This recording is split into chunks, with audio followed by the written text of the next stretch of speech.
We are now on top of a building that was built here in the 60s, during the 19 years when the Jordanians occupied this area until 1967.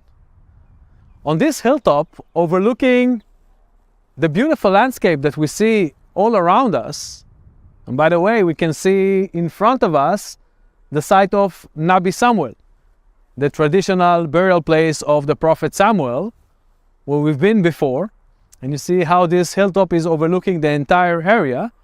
Here, 820 meters above sea level, we can see Jerusalem from the north, the Dead Sea and the Moab Mountain on the east, and again, the historical territory of the tribe of Benjamin, and even the southern part of the territory of Ephraim, the most dominant tribe of all the northern tribes of Israel.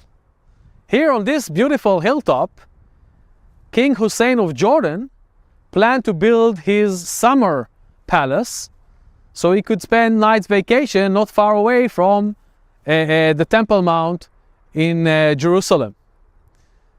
Unfortunately for him, he never succeeded in completing that building, but in the same location, we can imagine something like maybe more than 3,000 years ago, another king, King Saul, built his palace here, because this location is identified by some scholars, among them the very famous American archaeologist William Foxwell Albright, that excavated here in the 20s and the 30s of the previous century, and he identified this location with Gibeah, or Gibeat Saul, or Gibeat Elohim, the hill of God, which is mentioned in the stories about Saul and Samuel that we already heard of. This was probably the base of King Saul. When Albright excavated here in 1922 and 1933, he found here remains which he dated to the end of the late Bronze Age, about the 12th century BCE, and the beginning of the Iron Age, which is actually the time of the Judges and the time of Samuel and Saul.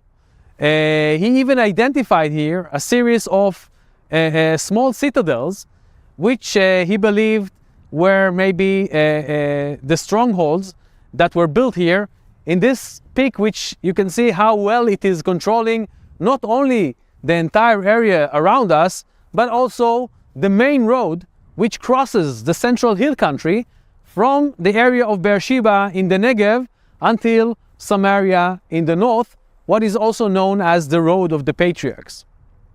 Therefore, it is very logical maybe to believe that in this very dominant location, Saul decided to establish his stronghold, his center of government, when he became the king of Israel. Try to imagine him maybe sitting here in the late afternoon and enjoying the landscape of the hills of Judea, and on the other hand, the desert, the Judean desert, and the Moab Mountain. We can see even from here part of the Dead Sea. Really an amazing location to found your capital. And this, if this assumption is correct, this was the capital of King Saul. Here he established his government. Here he actually organized the early kingdom of Israel for the first time, as Prophet Samuel warned the people that when they are going to appoint a king upon them, he's going to demand from them taxes, manpower, and everything. So here we learn that how Saul established his kingdom in this center of the government.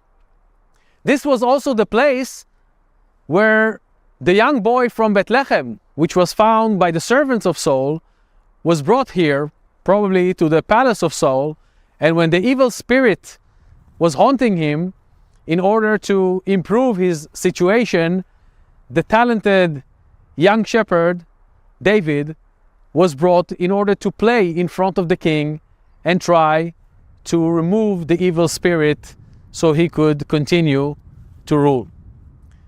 But already in this early period, Saul already maybe saw in that young talented boy a kind of a menace.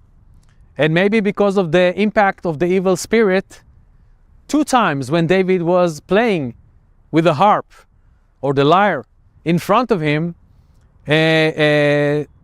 Saul tried to kill him by throwing at him a spear that almost hit him, but in the last moment David escaped.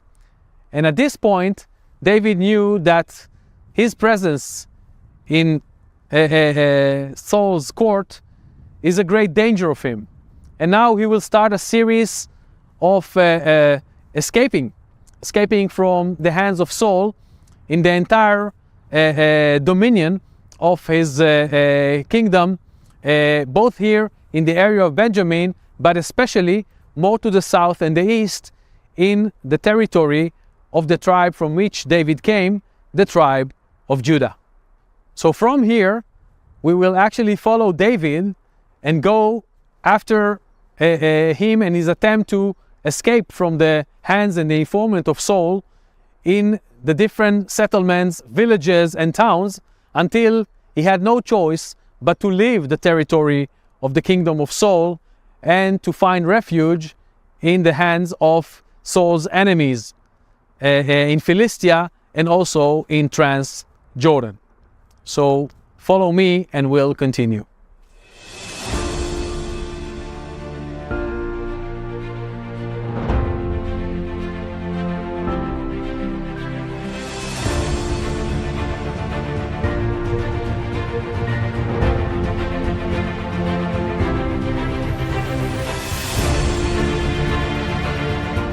Now the Lord said to Samuel, "How long will you grieve over Saul, since I have rejected him from being king over Israel?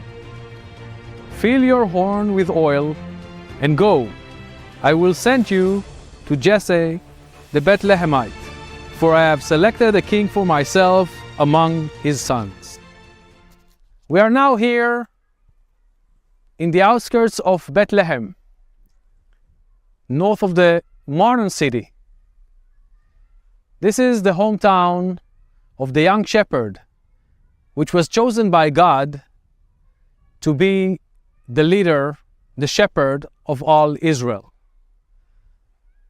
When Samuel is mourning over Saul after he disappointed him, God tells him now to go and look for the chosen one. So he goes here to the territory of the tribe of Judah, where we are now, south of Jerusalem. And here in the town of Bethlehem, he will go to the house of Jesse and find the new king among his sons. But Samuel said, "How can I go? When Saul hears of it, he will kill me." And the Lord said, "Take a heifer with you and say, I have come to sacrifice to the Lord. You shall invite Jesse to the sacrifice, and I will show you what you shall do. And you shall anoint for me the one whom I designate to you."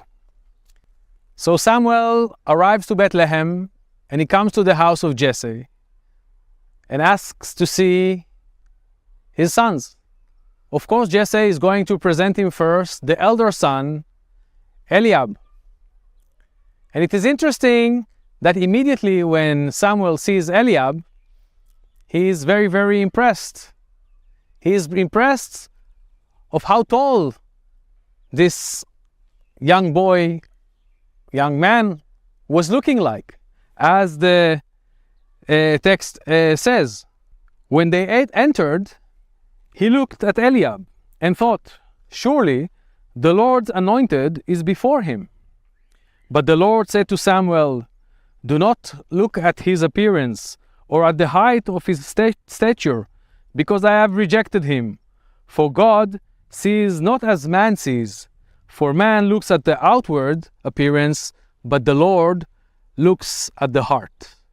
And this is very interesting because it immediately reminds us how Saul was depicted when Samuel is meeting him for the first time. Saul is depicted as a tall guy who was very impressive compared to all the people beside him. So in this case, we see that now it is not the appearance which is important, it is what is inside the man. And this is exactly what God is pointing to.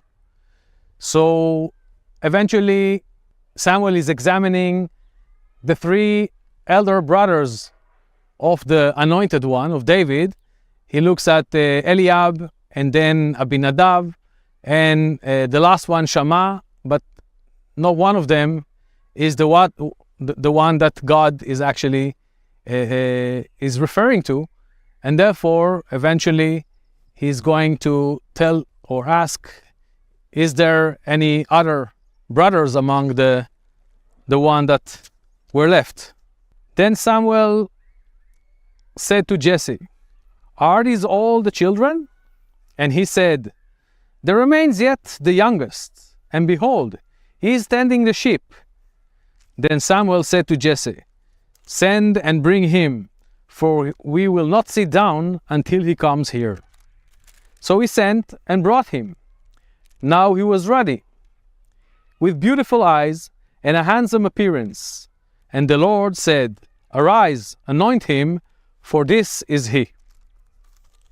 Then Samuel took the horn of oil and anointed him in the midst of his brothers. And the Spirit of the Lord came mightily upon David from that day forward. And Samuel arose and went to Ramah. So we see here actually a very interesting motive. First of all, it is not the oldest brother. It is not maybe the one that has the most impressive appearance. It is the youngest one who looks very pretty. And he is the one who's doing not the nicest jobs in the family. He's a young shepherd.